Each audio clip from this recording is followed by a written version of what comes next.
Hello, bonjour à toutes et à tous, j'espère que vous allez bien, moi ça va très bien. Premier live depuis 2 semaines, ça commence un peu à remonter parce que vous n'êtes pas sans savoir que j'étais en vacances qui ont suivi quand même une petite période de travail où j'étais quand même sur le circuit de l'Autodromo Nazionale di Monza pour la finale de la Freca. C'était le dimanche 27 octobre où j'ai pu notamment glaner quelques petites informations. Et au cours de mon séjour en Italie, j'ai aussi gratté quelques petites informations supplémentaires, pas seulement au niveau de la F3, de la Freca, de la F4, ni même de la F2, mais plutôt des informations slash grosses rumeurs en Formule 1. Et ça, c'est assez rare pour être souligné quand même. Donc évidemment, on va en parler. Et rumeurs sur la F1, ça veut dire rumeurs sur la Silly Season. Silly Season qui a vu un élément être officialisé aujourd'hui avec notamment Gabriel Bortoleto, l'actuel leader du classement de F2, le champion de Formule 3 2023, qui a été officialisé chez Sauber. Avant de commencer vraiment, j'en profite pour remercier Homero pour son 12e sub. Ça fait 1 an de sub, c'est exceptionnel. C'est exceptionnel. Merci, merci énormément à toi. Aussi Cyclohexan, aussi qui avait sub pendant les vacances. Et je vais aussi remercier les follow de Amina Rock, Flash McDonald et Kungwaj. Je sais pas trop comment le dire. En tout cas, merci à vous tous. Et on va commencer sans plus tarder. Évidemment, ça n'a pas changé. Toujours avec un PowerPoint. Merci à Fudro TV pour le follow. Tu avais eu des news pour Bortoleto? Passe. Enfin, j'avais eu des news comme un peu tout le monde. Enfin, on les avait vus un peu partout ces news-là. On les avait vus un peu partout. Il y a un mois, c'était Valtteri Bottas qui était le super favori. Et alors, je sais pas vraiment ce qui a posé problème, mais ça a commencé à traîner. Et finalement, à l'orée du Grand Prix du Brésil, Bortoleto est redevenu favori. Euh, bon, comme je l'ai dit sur Twitter, en tout cas, moi, je suis très heureux pour lui. En tout cas, c'est un pilote qui le mérite amplement au vu de ce qu'il a montré dans les formules de promotion. Donc c'est donc très chouette. Évidemment, on aura forcément une petite pensée pour Théo Pourchère. Pétition pour donner les licences PowerPoint gratuites à vie. Si seulement. En vrai, je pourrais faire un petit partenariat avec eux, je leur fais une super pub quand même. Annonce Théo Pourchère chez Vcard. Alors, on va passer à autre chose du coup.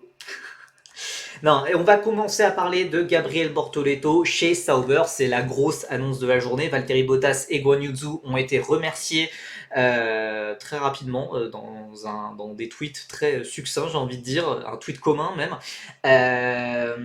Ils ont été remplacés donc par Nico Hülkenberg qui avait déjà été annoncé il y a quelques mois et Gabriel Bortoleto. Alors Gabriel Bortoleto, évidemment, si on le voit d'un prisme franco-français, on se dit c'est une honte, ça devrait être Théo Pourchère.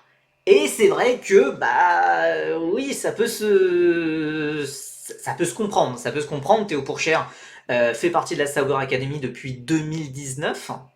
C'est gigantesque, il a gagné la F4 allemande, il a été vice-champion de F3, il a été voilà, le plus jeune vainqueur de l'histoire de la F2, il a été champion de F2 tout simplement à 20 ans, chose que seuls Russell, Leclerc et Piastri avaient fait avant lui.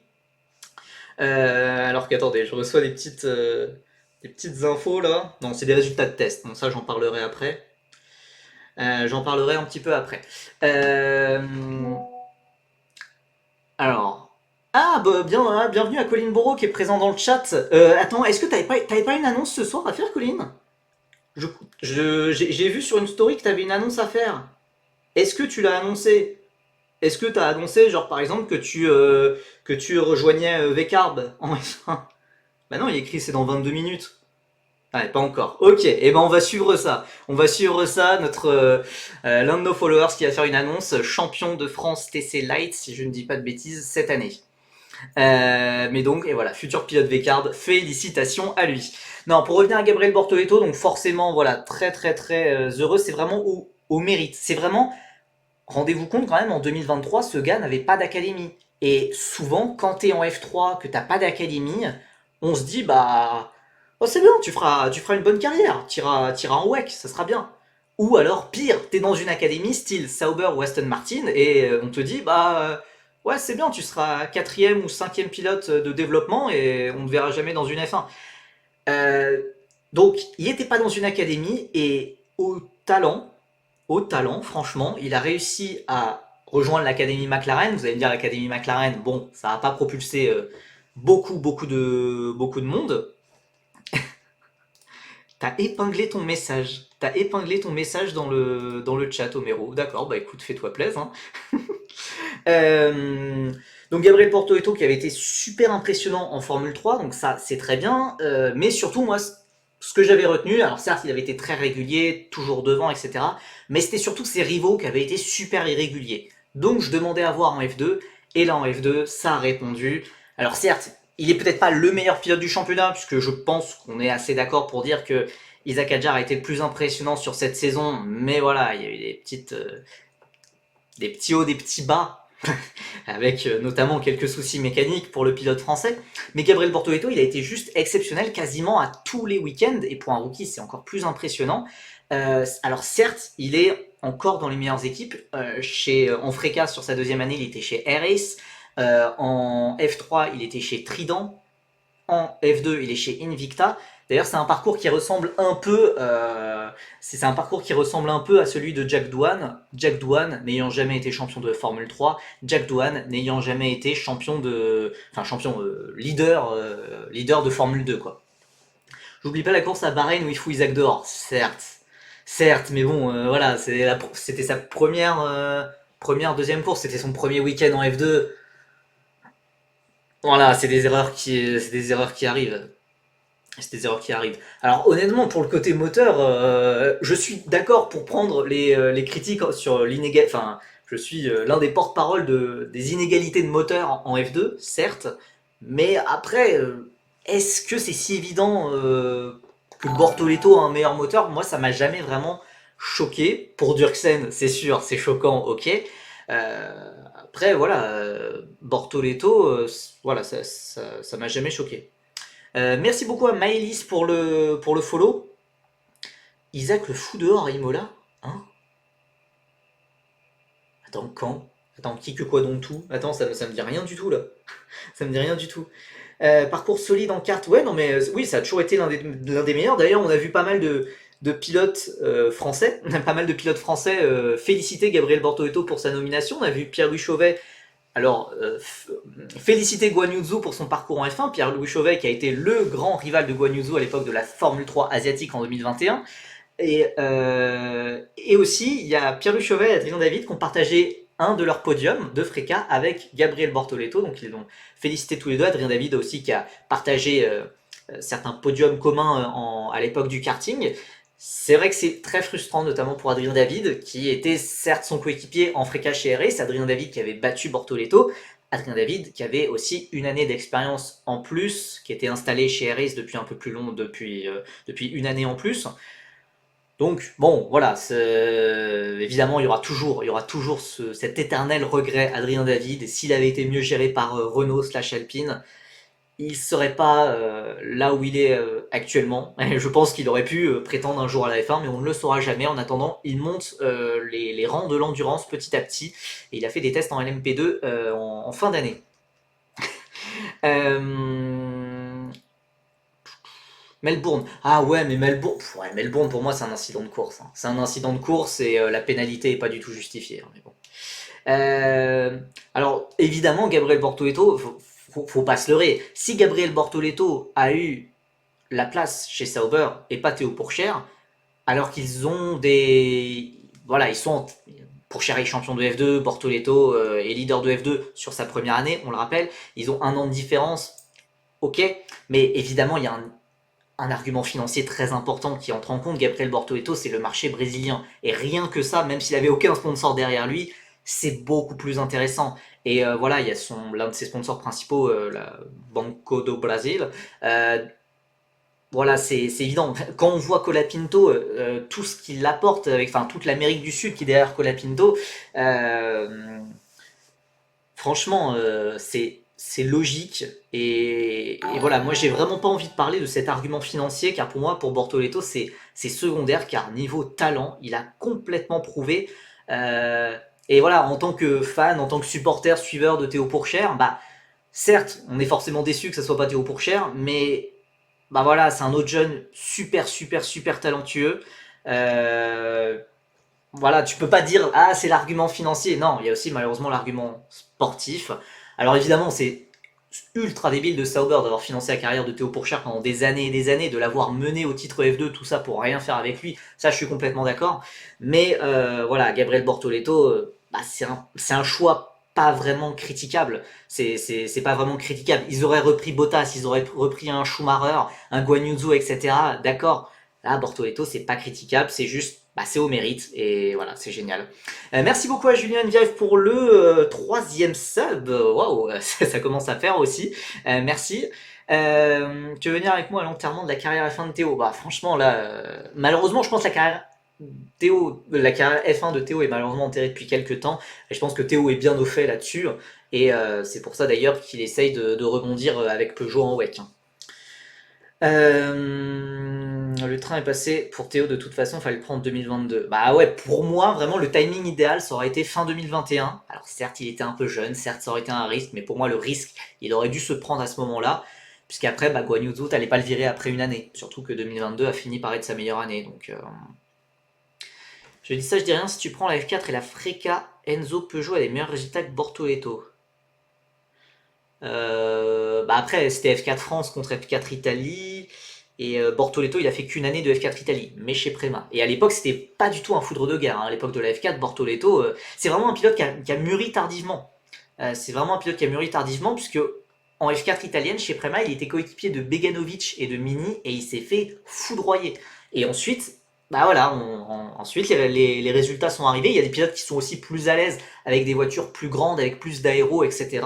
C'est un paramètre qui peut entrer en compte au moment de juger la carrière de formule de promotion de Bortoleto. En tout cas, voilà, c'est quelqu'un qui sort un peu des sentiers battus. Voilà, c'est pas le Antonelli biberonné par une académie depuis ses 10 ans. C'est pas du tout ça. Et moi, je trouve ça très rafraîchissant et c'est très chouette.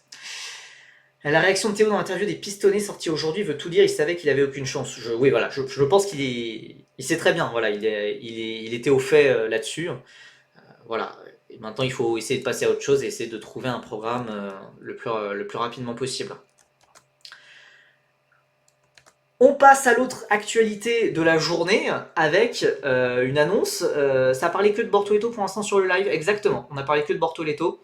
C'était l'année de Mini. Ouais, c'est ça, l'année de Mini en 2020. Je crois que Mini fait champion, Beganovic 3 et Borto 5, je pense. Là, c'est des très très vieux souvenirs. Hein. Je dis peut-être des bêtises. Hein. On a Nicolas Tsolov, le pilote bulgare de Formule 3 qui arrive chez Red Bull. Nicolas Tsolov, notamment, qui a été étiqueté prodige, crack générationnel fin 2022. Et c'est vrai que si on était fin 2022, si on était il y a 2 ans, tout le monde se dirait waouh, Red Bull a fait le coup du siècle. Ils ont déniché la pépite. Le problème, c'est qu'on est fin 2024 et que Nicolas Tsolov a un peu brûlé les étapes et est passé de la F4 espagnole à la Formule 3 directement, que la première saison a été cataclysmique, que la deuxième a été meilleure quand même, avec notamment 2-3 victoires quand même pour ART. Et donc là, il retourne pour une troisième année, cette fois dans le giron de Campos, l'équipe qui l'a fait briller en F4 espagnole. Après, les Espagnols d'Alonso sont à fond derrière Tsolov, tout simplement parce qu'il est managé par Alonso.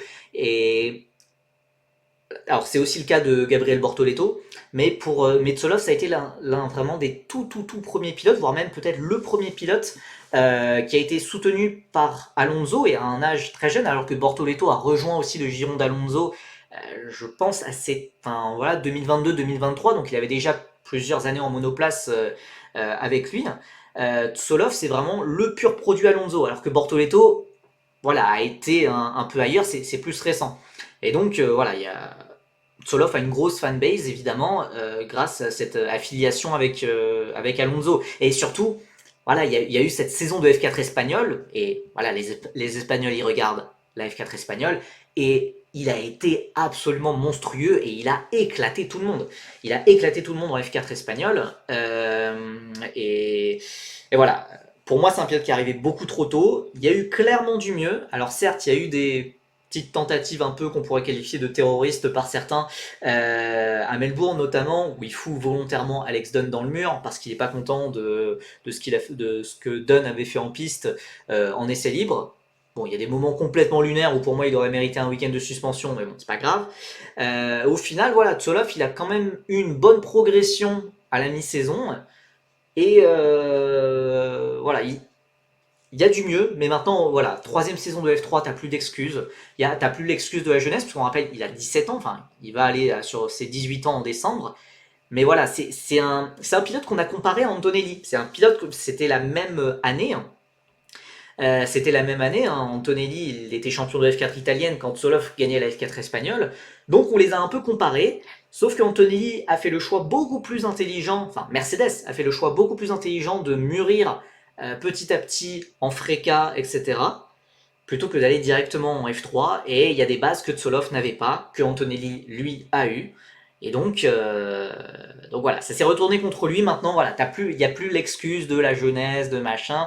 Troisième année, il faut gagner. Après Campos, est-ce que c'est la meilleure équipe pour gagner? Peut-être, puisque Campos a été quand même très bonne pour le changement de réglementation de Formule 2. Ils se battent pour le titre avec la nouvelle voiture de F2 avec Isaac Hadjar. Est-ce qu'avec la nouvelle voiture de F3 qui arrive l'an prochain, Tsolov peut être ce leader?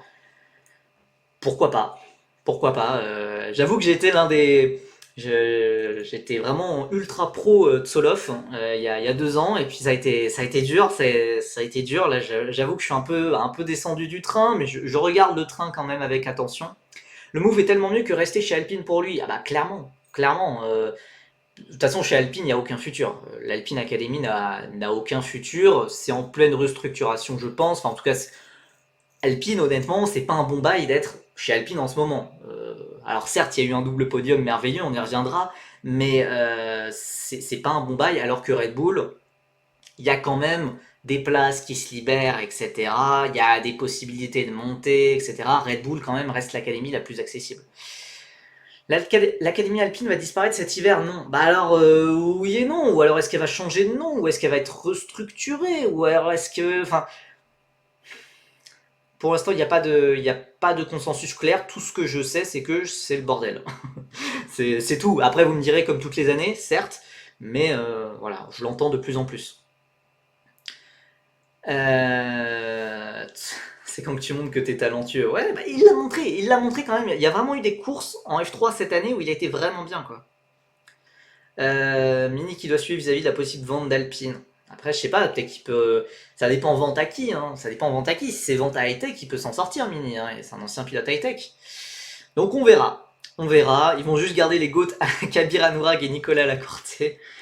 Quand j'étais dans le paddock à Monza, franchement, ça m'a bien fait rire, hein. Ça m'a bien fait rire, genre de passer devant les garages de ces pilotes et de me dire, purée, c'est ces pilotes-là que Nitram Nitrin clash à tous les lives. Euh, voilà, j'ai pas osé interagir avec eux, j'avoue, parce que je pense que je serais parti en fouet très rapidement. Bon, écoutez, donc voilà, au bout d'un moment, il faut passer un cap, c'est maintenant ou jamais. Si au bout d'un moment, à ta troisième année de F3, t'es toujours... Enfin, voilà, il faut vraiment passer un cap. J'ai l'impression qu'il a quand même passé un petit cap, mais il faut vraiment aller au-dessus, il faut vraiment jouer le titre, quoi. Euh, Mini a pas annoncé se séparer d'Alpine. Enfin, non, non, pour moi, non, hein. Bon, écoutez. Ah oui.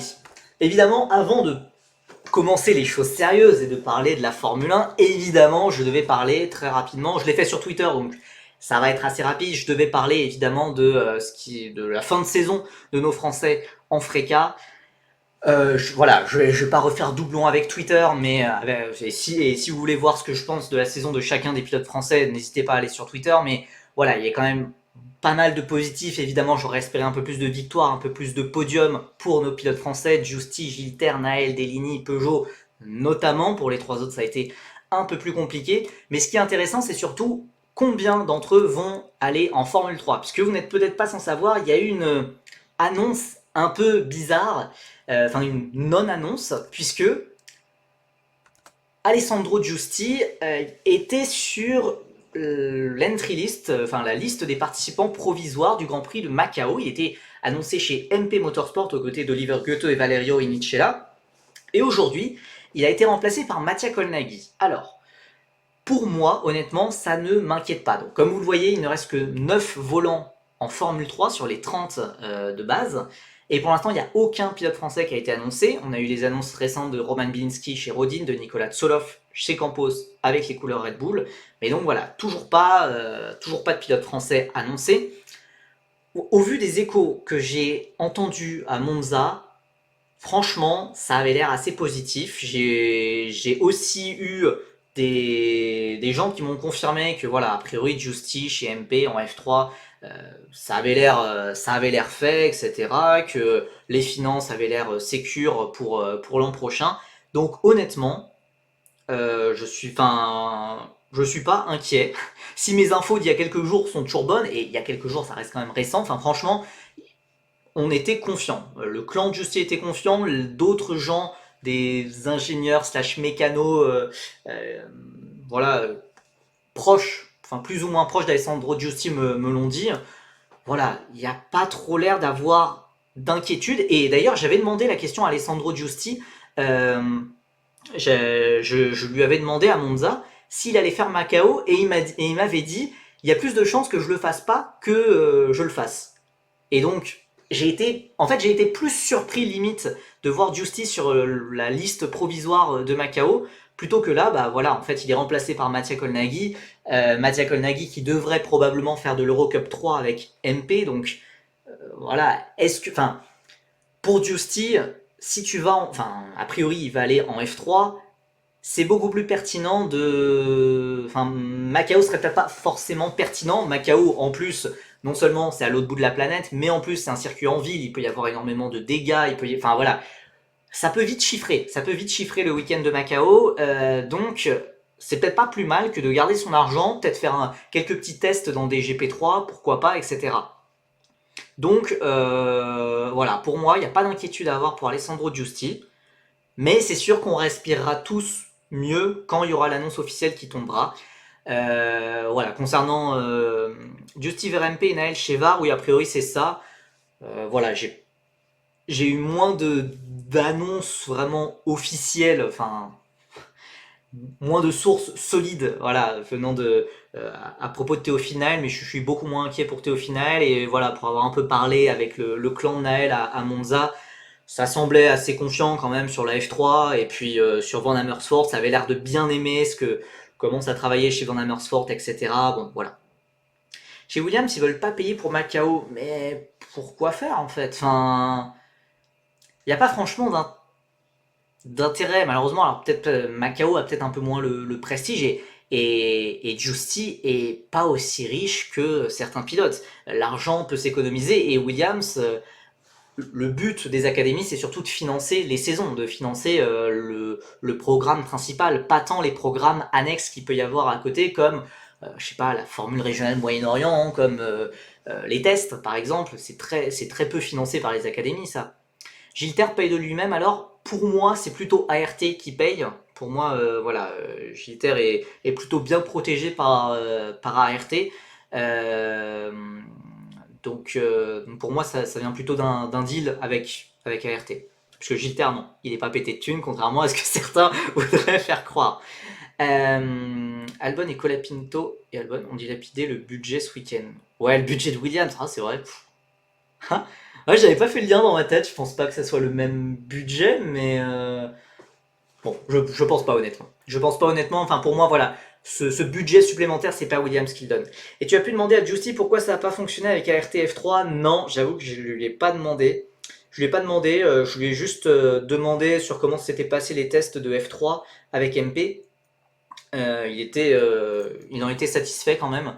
Il doit un peu bosser un peu sur le côté physique, sur des circuits ultra physiques comme Jerez, ça a été un peu compliqué, mais sinon il était vraiment très très très content, gestion des gommes, rythme en course, etc. Il était vraiment très très très content de lui. Donc voilà, ça a pu peut-être un peu lui redonner sourire, car malheureusement pour Giussi, il a fini sur une deuxième place, il a frôlé la victoire sur la dernière course, il termine à 2-3 points du podium au championnat qui était son objectif. Voilà, mais voilà. Ce que j'aime bien, et d'ailleurs j'en ai pas trop parlé d'ailleurs en faisant mes débriefs sur Twitter, Justy il a cette haine de la défaite. Et ça franchement, j'apprécie. Alors évidemment quand t'as envie de lui parler, voilà, t'as envie d'essayer d'apporter le positif, etc. Donc P4 ou P3, tout le monde s'en fout. Bah, un peu oui, mais ça donne aussi quelques points de super licence en plus. C'est toujours ça de prix. Et puis voilà, c'était un peu l'objectif qu'il avait depuis la mi-saison. Et c'est vrai que ça paraissait jouable. Malheureusement, voilà, rater le podium d'Arien sur un championnat surdominé par Prema, il a pas à rougir exactement. Enfin, voilà, c'est grosso modo ce que j'ai dit. Hein, il n'a pas grand chose. Il n'y a pas voilà, il n'y a pas grand chose à s'en vouloir sur sa saison et c'est le principal pour moi. Il a fait une saison où vraiment pour moi il a passé plusieurs caps et ça c'est voilà, c'est essentiel. Et voilà, mais dès qu'il y a cette frustration, cette contrariété, voilà, on sent qu'il en veut Justy. Contrairement à une pilote comme Dorian Pain, voilà, qui, je sais pas, vraiment ça m'a choqué les attitudes à Monza où elle était toute sourire, où elle était toute contente. Ça me gêne quand tu fais une saison comme ça alors que voilà, Juicy il est quatrième, il a la haine, il bout de faire mieux l'an prochain. Et il y a Dorian Pain qui est 27ème, qui est toute contente. Alors, je, je sais pas. Alors évidemment, Dorian Pain, elle a un avenir un peu plus assuré vu qu'elle devrait revenir l'an prochain en Freca chez Prema. Mais c'est pas voilà, il y a ces différences d'attitude, voilà, ça m'embête un peu pour Dorian. Alors que voilà, pour Sandro, c'est vraiment. J'aime voir ça, un gars qui est pas content qui est un gars qui en veut alors qu'il a pas grand chose à s'en vouloir. Voilà. Troisième place, ça fait de la couleur sur la page Wikipédia. Et en vrai, j'ai pensé à ça moi aussi. Puisque, bah oui, il y a la couleur bronze qui apparaît sur les résultats Wikipédia, je suis d'accord. Ta plus grosse déception d'un Français sur la saison de Freca, Deligny ou Pain? J'aurais dit Pain. J'aurais dit. C'est pas évident. C'est pas évident, puisqu'évidemment pour Deligny, j'aurais espéré beaucoup mieux. Mais voilà, voilà son moteur rendait un peu l'âme pendant une bonne partie de la saison quand même. Donc c'était un peu, ouais, c'est un peu décevant malheureusement. C'est un peu décevant, mais moi je persiste à croire que voilà, Enzo Deligny est prêt pour faire de très grandes choses. On verra. De toute façon 2025, à la fois pour Deligny et pour Pain, ils vont revenir en Freca et on verra ce que ça donne. T'as vu Percy Iron Link s'est séparé de Lamborghini aujourd'hui? Non, j'avais pas vu du coup. Et les rumeurs disent qu'il pourrait s'engager avec Mercedes. Je me suis dit que ça fait une bonne connexion pour Dorian Pain. Ouais, mais du coup, ça fait une bonne connexion pour revenir en endurance. Hein. Ça veut dire qu'on ne croit pas dans le projet d'Orion Pain. Et c'est vrai que là, ça a pris un petit coup dans l'aile, quoi.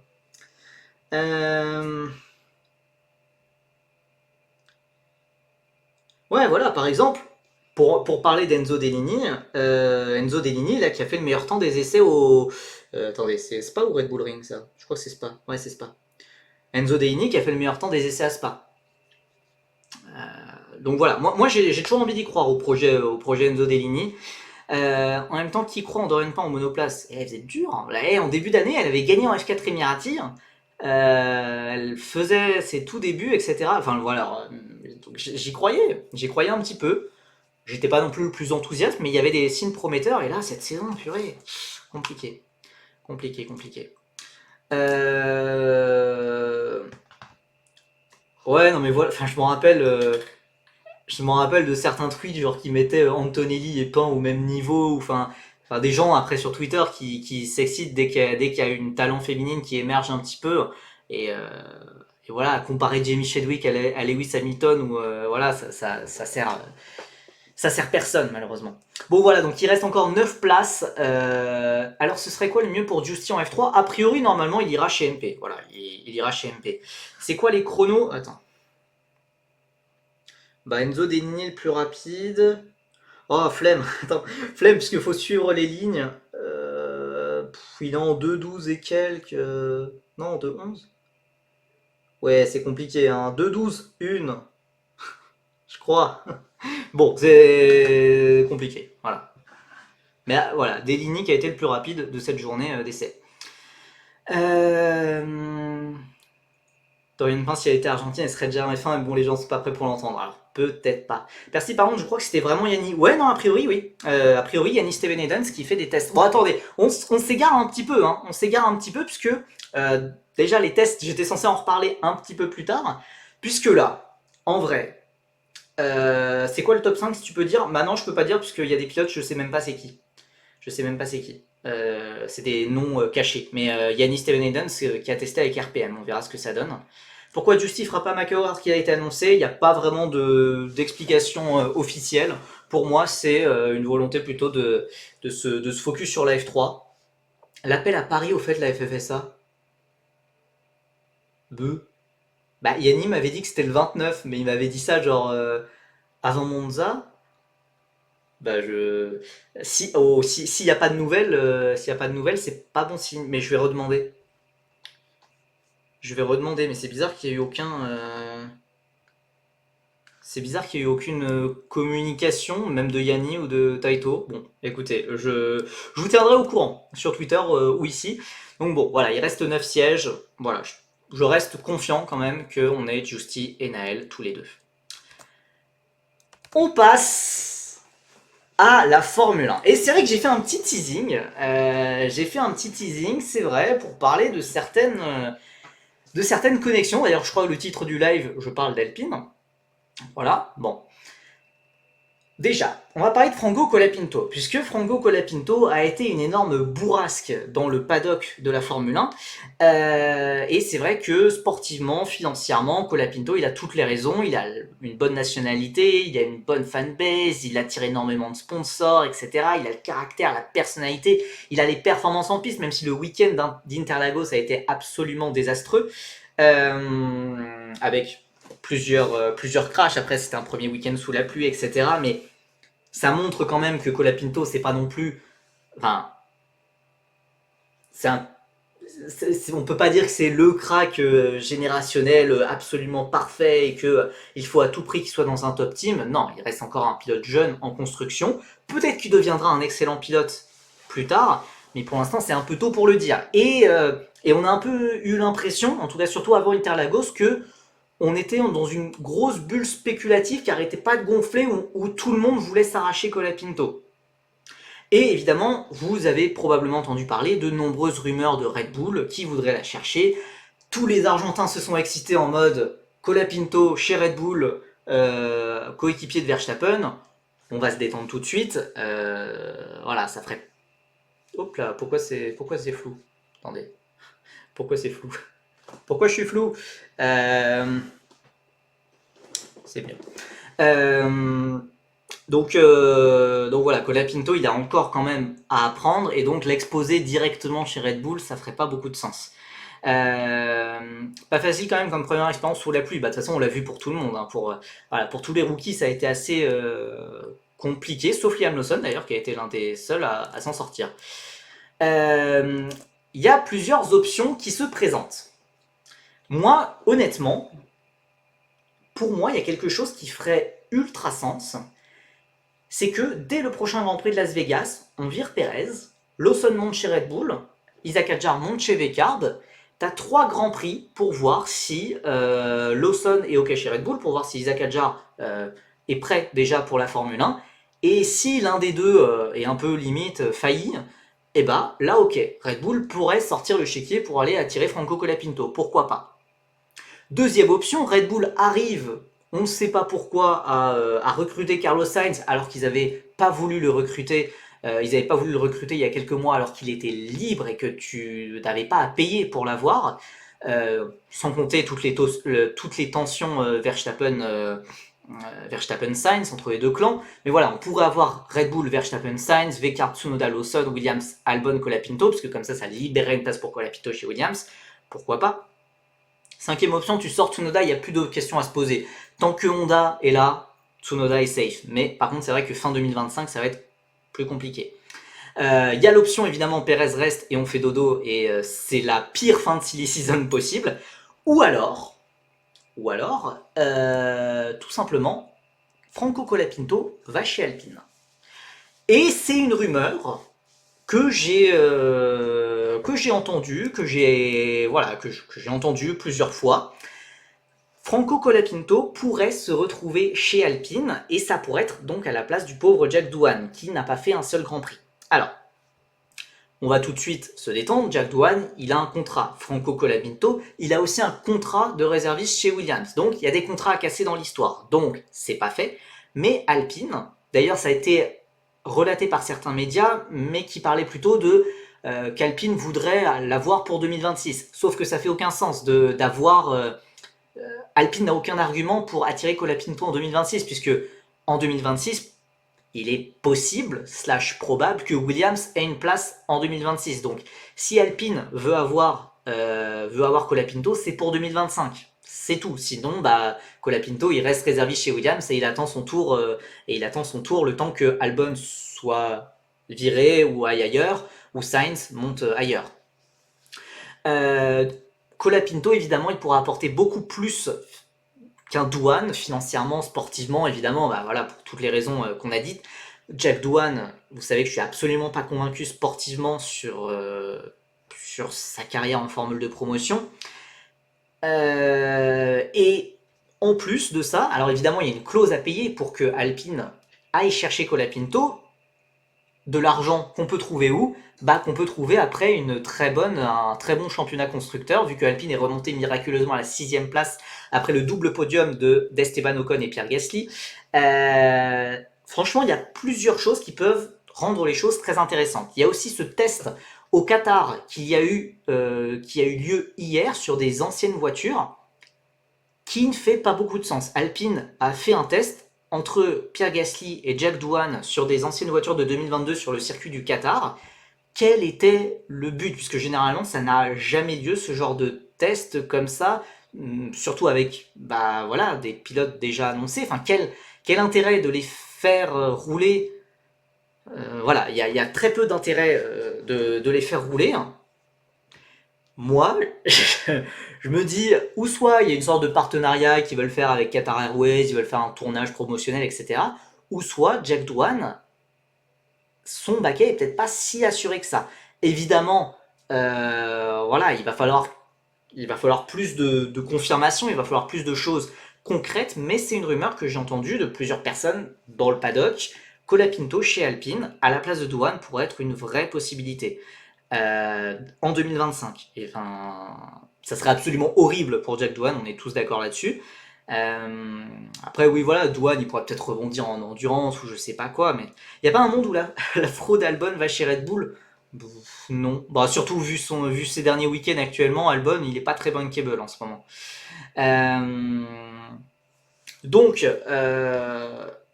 voilà, je sais pas à quel point c'est possible. La toxicité des Argentins dans la commu Alpine après les Espagnols, on n'a pas fini. Alors ça c'est le problème d'Alpine. Alpine, c'est plus mon souci maintenant. C'est plus mon souci, c'est une équipe de moins en moins française. Donc bon, écoutez, voilà. Maintenant, voilà, Colapinto, enfin un duo Gasly-Colapinto chez Alpine, ça claquerait quand même. Ça claquerait franchement, sportivement, marketingement. Il y a tout qui peut marcher. Et voilà, on verra bien ce que ça passe, ce qu'il se passe. Et surtout, voilà, si Colapinto monte chez Alpine, ça peut évidemment ouvrir les portes pour Isaac Hadjar chez Weckhardt et donc Liam Lawson chez Red Bull. Tout cela conditionné à un départ de Sergio Pérez, chose qui n'est pas encore faite là non plus. On ne sait jamais ce qui peut arriver. Bon, Pérez paraît plus proche de la sortie que jamais, mais on ne sait jamais avec Red Bull, on sait jamais. Et d'ailleurs, lui aussi, il a un contrat. Pérez a un contrat jusqu'en 2026 théoriquement. Voilà. Doohan, c'est un mec bien entouré, ils vont forcément attaquer Alpine si son contrat est cassé. Oui, après, de toute façon, il y a toujours des clauses, de dédommagement, etc. Il va y avoir des contrats à casser de toute façon. Pour placer Colapinto en F1, va y avoir des contrats à casser, il va y avoir des choses. Donc, c'est Briatore qui gère Doohan. Alors, oui, il y a aussi ça qui peut entrer en compte. C'est pour ça que je prends quand même cette grosse rumeur, mais vraiment, enfin, c'est une rumeur que j'ai entendue plusieurs fois, donc j'y crois pas mal, mais c'est à prendre avec des pincettes quand même. C'est vrai que Briatore est bien impliqué avec Doohan. Maintenant, est-ce que Briatore est le boss d'Alpine? Non. C'est pas lui le boss d'Alpine, il a certes un rôle de conseiller extra-sportif, blablabla, bref, la mafia, etc. mais c'est pas lui officiellement en tout cas qui tient les rênes. On pourrait oui, j'allais l'assimiler à un Helmut Marko chez Red Bull, mais non, enfin c'est pas vraiment ça. Donc Briator qui se fait signer 2 contrats à douane en un an, il prend double commission. Ouais, bon, écoutez, en tout cas, c'est quelque chose qui va falloir creuser, et en tout cas que j'ai vraiment pas entendu assez, mais pour moi, de ce que j'ai compris, Colapinto paraît beaucoup plus proche d'Alpine que du clan Red Bull. Maintenant, il y a aussi la théorie comme quoi Colapinto ne trouvera pas de baquet en Formule 1 et restera en tant que réserviste chez Williams et attendra un départ de chez d'Albon ou de Sainz. C'est aussi possible. Mais voilà, il y a beaucoup d'équipes qui veulent s'arracher, qui veulent se l'arracher, qui veulent s'arracher Colapinto. Et voilà, évidemment, Williams fait monter les enchères. Mais a priori, par exemple, Alpine, s'il voulait casser le contrat de Colapinto avec Williams, ça serait rentable sur le long terme. Ça serait rentable sur le long terme parce que tout ce qu'apporteraient les sponsors argentins, ça ferait plus de bénéfices. Ça ferait beaucoup plus de bénéfices. Ça laisserait une chance pour Martins. Non mais arrêtez, arrêtez. Non, aucune chance. Aucune chance. Bah voilà, enfin, on pourrait même ajouter dans l'équation. Je suis même pas sûr que Martins soit réserviste l'an prochain chez Alpine. Hein, ça pourrait être Paul Aron, qui est proche de chez Hightech. Non. Il n'y a pas un cas où ils veulent associer Douane Colapinto pour pallier un départ de Gasly ailleurs comme Aston. Waouh. Je pensais qu'on allait me prendre pour un fou quand j'allais parler de Colapinto chez Alpine, mais là c'est c'est un niveau au-dessus. Pour moi c'est pas possible. Enfin pour moi c'est pas actuellement dans les plans. Hein. Enfin de ce que je sais, hein, de ce que je sais, Gasly il va rester chez Alpine pour quelques temps quand même. Hein. De ce que je sais. Hamilton a dit qu'il allait tout faire pour que Franco reste sur la grille. Hamilton a dit qu'il allait tout faire pour qu'il y ait un Grand Prix en Afrique. Résultat, on n'a toujours rien et le projet le plus réaliste, c'est un Grand Prix au Rwanda qui a pas vu, qui est toujours pas sorti de terre. Donc, Aaron, il a aucun lien avec Alpine. Alors, il a aucun lien avec Alpine, mais il a des liens avec Hightech et Hawks. En fait, c'est plus une théorie de est-ce que Hightech, qui veut entrer en F1, ça c'est quelque chose qui a été établi, est-ce que Hightech, notamment par le biais d'Oliver Hawks, pourrait racheter Alpine? C'est plus ça, mais voilà, c'est de l'hypothétique. C'est de l'hypothétique. Donc, écoutez, moi je suis très intéressé de voir comment tout ça va se décanter, puisque voilà, Colapinto c'est vraiment le facteur X, et j'ai pas tant l'impression qu'il soit proche de Red Bull que ça, mais voilà, je l'ai pas mal entendu chez Alpine. Maintenant, on va voir ce que ça va donner. Ça peut vite changer la F1 en quelques jours, en quelques semaines, en quelques grands prix, ça peut vite changer, mais Colapinto chez Alpine, c'est possible. Le facteur X, c'est Lawson. Pour moi, pas tellement. Pour moi, Lawson, surtout vu les perfs qu'il sort à chaque week-end, et ça d'ailleurs, on n'en a pas trop parlé de Lawson sur ce live, mais Lawson, il fait un excellent retour en F1, et pour moi, c'est limite, enfin, c'est assez sûr, assez safe qu'il sera chez Red Bull l'an prochain. Hormis que voilà, si Perez reste, mais je vois pas comment ça peut arriver. Mais pourquoi prendre Colapinto quand on peut prendre pour cher? Bah, Colapinto a déjà plusieurs grands prix en F1, il a déjà montré ce qu'il pouvait faire dans une F1. Il a tout le marché argentin, il a voilà, enfin il a tout plein de sponsors argentins qu'il a ramené ces derniers mois. Voilà. Euh, Aston, ils veulent pas un Colapinto à la place du fiston Stroll. Je sais pas. Enfin, je pense qu'il y a beaucoup de gens chez Aston qui voudraient ça. Je pense qu'il y a beaucoup de gens chez Aston qui voudraient ça, mais je pense pas que ça soit franchement possible. Je vois plus ça enfin, je vois plus Stroll dégagé en 2026. Peut-être quand il y aura un Yuki Tsunoda qui sera libre et que Honda voudra à tout prix avoir un pilote japonais. Donc Stroll, c'est la honte ce week-end. Oui, bon, de toute façon, Stroll, on n'a plus beaucoup d'espoir en lui, donc c'était assez comique quand même. Bon, écoutez, donc voilà, ça va être quelque chose à surveiller. Colapinto chez Alpine, c'est possible. Je vous dis pas que c'est fait. Hein, ressortez pas les trucs en dehors du contexte et allez pas me dire sur les réseaux sociaux, il l'a annoncé, Colapinto chez Alpine, etc. Non, on verra, mais c'est une vraie possibilité qui existe. Voilà.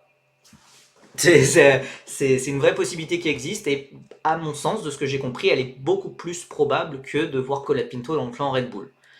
Voilà, je viens de tweet ça justement, vous êtes des chiens. Bon, voilà, on en a un peu parlé. Alors là, fallait se mouiller la nuque. On a parlé de grosses infos F1 et puis là, direct, on va passer à la F4 bien obscure. Évidemment, les tests continuent en fréquage. J'en ai un peu parlé sur Twitter. Il y avait évidemment des tests qui étaient à Monza. On a vu Evan Gilter être le meilleur des pilotes ART, Freddy Slater être le meilleur des pilotes Prema. Le champion, ouais, on va en perdre la moitié, mais c'est normal, c'est normal. Je vous en veux pas, clairement, on se retrouvera la prochaine fois. Taito Kato, qui a été le champion de F4 France provisoire, qui a dit que Colapinto sera en F1 sur un média hispanique. Oui, bah après, moi je peux y croire, hein. Je peux y croire que Colapinto sera en F1. La question, c'est chez qui? Est-ce que ça peut être chez Williams? Est-ce que ça peut être chez Alpine? Est-ce que ça peut être chez Red Bull slash Vecard? Moi, vraiment, de ce que j'ai entendu, je pense que Alpine peut être une vraie possibilité.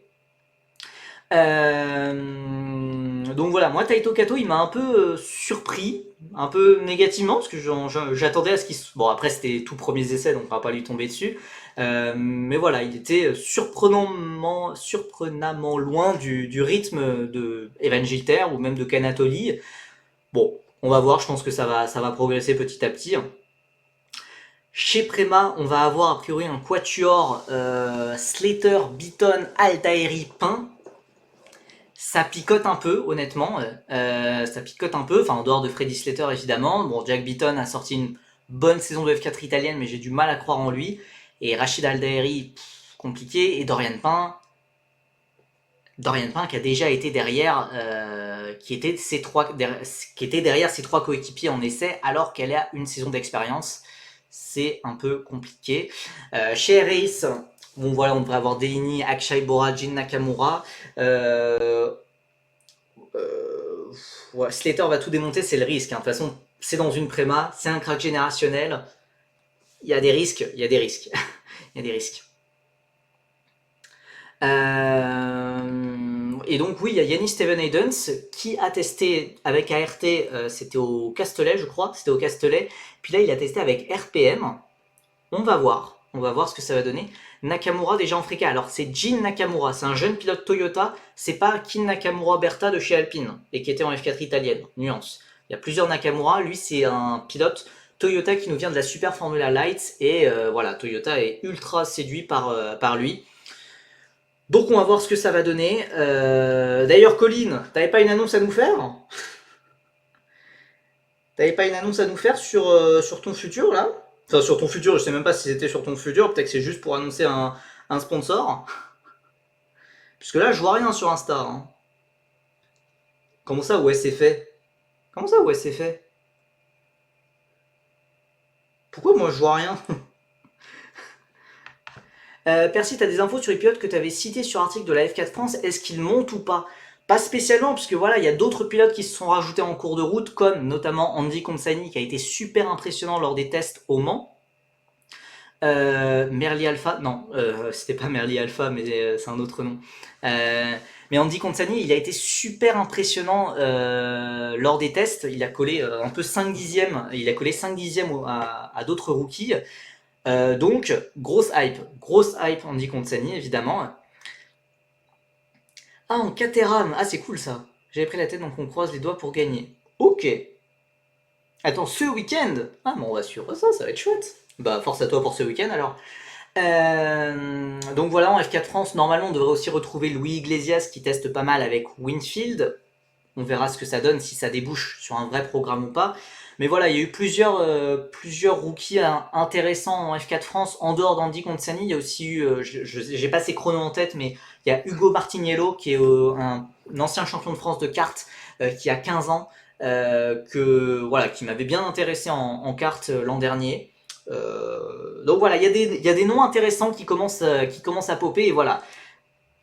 Voilà, moi j'y crois. Des news sur Dupe et Iglesias. Alors sur Dupe, j'ai pas le droit de le dire. Sur Iglesias, voilà, pour moi, j'ai l'impression que ça pourrait se diriger sur la F4 France avec Winfield. Guillaume Bouzard, ça donne quoi? Alors, j'avais pas de feuille des temps officielle, euh, mais il n'était pas dans le top 3. C'est tout ce que je sais. Il n'était pas dans le top 3. Martinho était dans l'ombre d'Iglesias, donc à suivre. Après, voilà, Iglesias, moi j'en attendais mieux. J'en attendais mieux.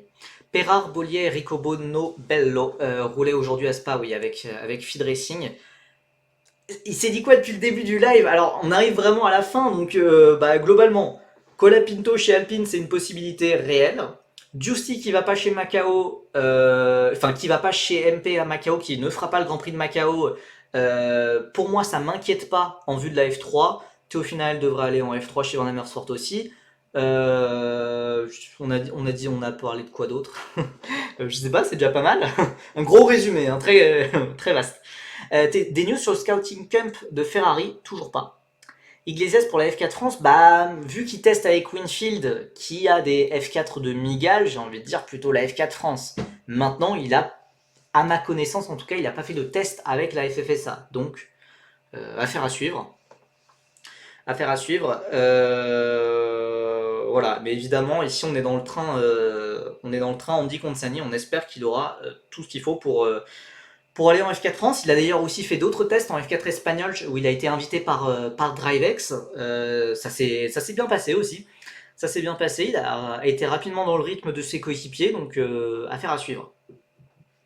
Tu sais si Powell, KNB, Stolzermanis sont en Freca? Et ben exact. Enfin, Homero a la réponse. Non, non et non. Alex Powell devrait aller normalement chez Ace Grand Prix, mais en F4 italienne, donc grosse piquette, gros downgrade. Et KNB et Stolzermanis devraient rester chez Prema en F4 italienne, normalement, mais ça j'ai moins d'infos dessus. Tommy van der Struys, ah je sais pas. J'ai pas récemment entendu parler de lui. J'ai pas récemment entendu parler de lui. Et plus rapidement, il y a des formules de promotion ce week-end. Si, il y a des formules de promotion. D'ailleurs, le dernier week-end des formules de promotion européennes avec la finale de l'Eurocup 3 et de la F4 espagnole à Barcelone. Alors, à voir si ça aura lieu quand même, puisque malheureusement, vous n'êtes pas sans savoir que l'Espagne. T'avais pas dit Stolzermanis chez Prema Freca il y a quelques temps? Je pense pas. Enfin, peut-être en tant que rumeur, ou enfin. En tant que rumeur, mais le Slater Beaton Aldairi, malheureusement, je le sais depuis quelques semaines. Je le sais depuis pas mal de semaines. Donc, si j'ai dit Stolzermanis chez Prema, c'était peut-être une supposition d'il y a quelques mois, hein, mais c'était pas quelque chose de solide, solidement étayé. Là, a priori, ça a l'air bon, hein, voilà, depuis quelques semaines. Voilà.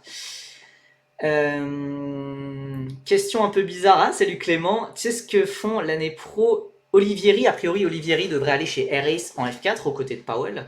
Et Menia, de ce qu'il m'a dit, devrait faire du GT italien. Il devrait faire du GT italien. Il était d'ailleurs dans le paddock à Monza.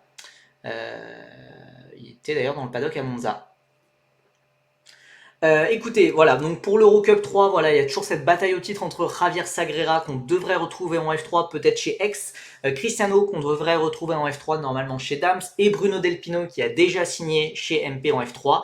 Vous remarquerez qu'en quatrième, on retrouve Owen Tangavelu. Je n'ai aucune information sur son futur à notre ancien pilote français, qui a malheureusement qui ne fait pas partie de cette lutte au titre. Jimmy Elias en F4 italienne aussi, il a testé avec R-Ace. C'est tout ce que je sais. Je sais pas s'il y a un deal de signer ou pas, mais c'est vrai qu'il a beaucoup testé avec R-Ace. J'ai vu que ton Preston Lambert qui débarque en Eurocup 3. Ouais, et d'ailleurs, j'ai eu de récents échos comme quoi Preston Lambert fait bien partie des candidats pour la F3 chez X. Mais bon, X, de toute façon, ils vont prendre les pilotes les plus riches et on verra que le plus riche gagne. Il y a aussi la bataille au titre en F4 espagnol avec Quinoa Lazari et Mattia Colnaghi notamment, deux pilotes qui devraient monter en Eurocup 3 chez MP, tout comme Maciej Gladish. Normalement, voilà, c'est des pilotes qui devraient monter chez MP en Eurocup 3, même si Quinoa Lazari teste beaucoup en GB3, donc à voir ce que ça peut donner. Tangavelu, il est vietnamien, question à quoi? Oui, bah. Et oui, pourtant il a été français pendant de longues années jusqu'à voilà, il en a eu marre. Mariboya, il y a l'Entrilis qui est sorti. Je sais pas si Mariboya il est là. ou pas? Euh, Oui, avec GRS, ok, merci. En F3 aussi, ils redeviennent PHM? Non. A priori, PHM et X se sont scindés. X prend la partie F2, F3 et PHM prend la partie Formule régionale F4. Voilà, il y a dû voilà, je sais pas exactement ce qui s'est passé entre PHM et X, mais visiblement ça s'est mal terminé quand même. Du coup, non, non, c'est plus X qui redeviennent PHM. Non, non, c'est X en F3, hein. C'est X en F3, hein, normalement. À moins qu'il y ait eu un nouveau souci, mais normalement c'est X en F2, F3. Donc voilà, bataille au titre assez intéressante à suivre avec voilà, trois très bons pilotes qu'on devrait retrouver et dont on parlera probablement les années prochaines. Avec notamment les horaires, Cardenas et Cota Eurocup 3, j'avoue que je sais pas. Cardenas, oui, attendez. Je crois que Cardenas, il a testé en Eurocup 3. Et Juan Cota, enfin, ça serait logique qu'il monte avec DriveX. Mais je sais pas ça. Boya blindé, ouais, Boya il se met bien. Boya il se met bien.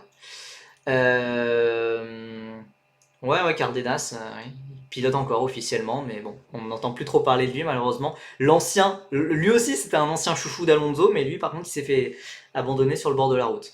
Donc voilà, vous avez les horaires pour ce week-end d'Eurocup 3 et de F4 espagnol. Je vous avoue qu'on va pas trop suivre ça ultra intensément. Egozzi, alors Egozzi, pilote Red Bull Junior en F4 espagnol, lui, a priori, il a testé chez RP, voilà, tu m'ôtes les mots de la bouche, chez RPM en Freca, donc ça peut être à suivre. La question c'est est-ce qu'il va garder le soutien de Red Bull? Ça m'étonnerait vu la saison compliquée qu'il a, mais on n'est jamais à l'abri d'une dinguerie de Red Bull. Donc voilà, ça sera à suivre. Voilà. Je pense pas qu'on fera de live. Enfin, on ne fera pas de live ce week-end pour streamer l'Eurocup 3 ou la F4 espagnol. Il n'y a aucun Français engagé en dehors de Luciano Morano en Eurocup 3. Donc voilà, on va pas. Voilà. Par contre, il y aura des streams pour le Grand Prix de Macao. Et ça, je vous en parlerai. Il y aura une preview, on va revenir sur l'actualité de la semaine, etc. En vrai j'aime bien ce créneau de mercredi 18h30, puisque ça fait à la fois preview ou débrief, et ça permet de revenir sur l'actualité de la semaine. Je trouve que ça passe bien. Everett Stack chez MP, t'en penses quoi? Bah que c'est cool l'argent, c'est très très cool l'argent. Je pense Egozi et Tardvanish cool out de Red Bull, peut-être Deligny aussi, bah comme je l'avais dit dans mon thread sur Twitter sur Enzo Deligny, a priori de ce que j'ai compris, Enzo Deligny devrait faire Macao avec les couleurs Red Bull, mais en 2025, il ne devrait plus être avec les couleurs Red Bull, mais il resterait en contact avec Red Bull, avec possiblement la possibilité de revenir chez Red Bull en cas de bonne performance. Notamment à la manière d'un certain Pierre Gasly, son mentor, qui avait eu une première saison de Formule Renault moyenne, alors qu'il était soutenu par Red Bull. Red Bull l'avait viré, et en 2013, il avait été champion, et il avait réintégré le Red Bull Junior Team. Donc voilà, c'est le meilleur qu'on puisse souhaiter à Enzo Deligny. Avec un peu de chance, on aura des news sur Ryan Makers, et peut-être aussi sur Steven Hayden, peut-être un peu plus sur Steven Hayden. On veut que Percy parle du week-end de jet bowling. Mais pourquoi? Mais j'ai pas suivi. Excusez-moi de ne pas suivre la formule régionale américaine, hein. Donc ouais, évidemment, ouais, les prochains lives, enfin, ouais, évidemment, on se retrouvera sur Twitter d'ici là, mais ouais, il a fait la pole, quoi? Beuh. Comment ça? Bah ça veut dire que le niveau de la formule régionale américaine, vu ce qu'il fait en Freca, enfin vu ce qu'il a fait en Freca sur la fin d'année, le niveau de la formule régionale américaine, c'est compliqué, quoi. Bon, écoutez, sur ce, on va se retrouver sur la rediffusion arrivera dans la soirée sur Percy VOD. On se retrouvera sur Twitter. Évidemment, on n'arrêtera pas. Voilà, on va continuer de se parler évidemment sur les prochains jours. Prochain live, j'imagine, pour revenir sur là, on refera une preview de Macao, on reviendra sur l'actualité de la semaine, et puis voilà, je pense qu'on va faire pas mal de streams sur voilà, pendant le week-end pour essayer de streamer ensemble et de suivre le Grand Prix de Macao avec 3 Français engagés, Théophile Enzo Deligny et Evan Gilter. J'allais dire Alessandro Giusti, mais du coup, non. Donc voilà, la rediffusion arrivera dans la soirée. Et d'ici là, je vous souhaite à tous une excellente soirée. C'était franchement trop cool. Il y avait énormément de monde. Je pensais qu'on allait perdre la moitié de l'audience quand on allait parler de la Freka ou de la F4. Bah, vous êtes plus de 40, vous êtes géniaux. Merci à vous tous. Et écoutez, voilà, bonne fin de soirée et bon week-end à tous. Bye bye.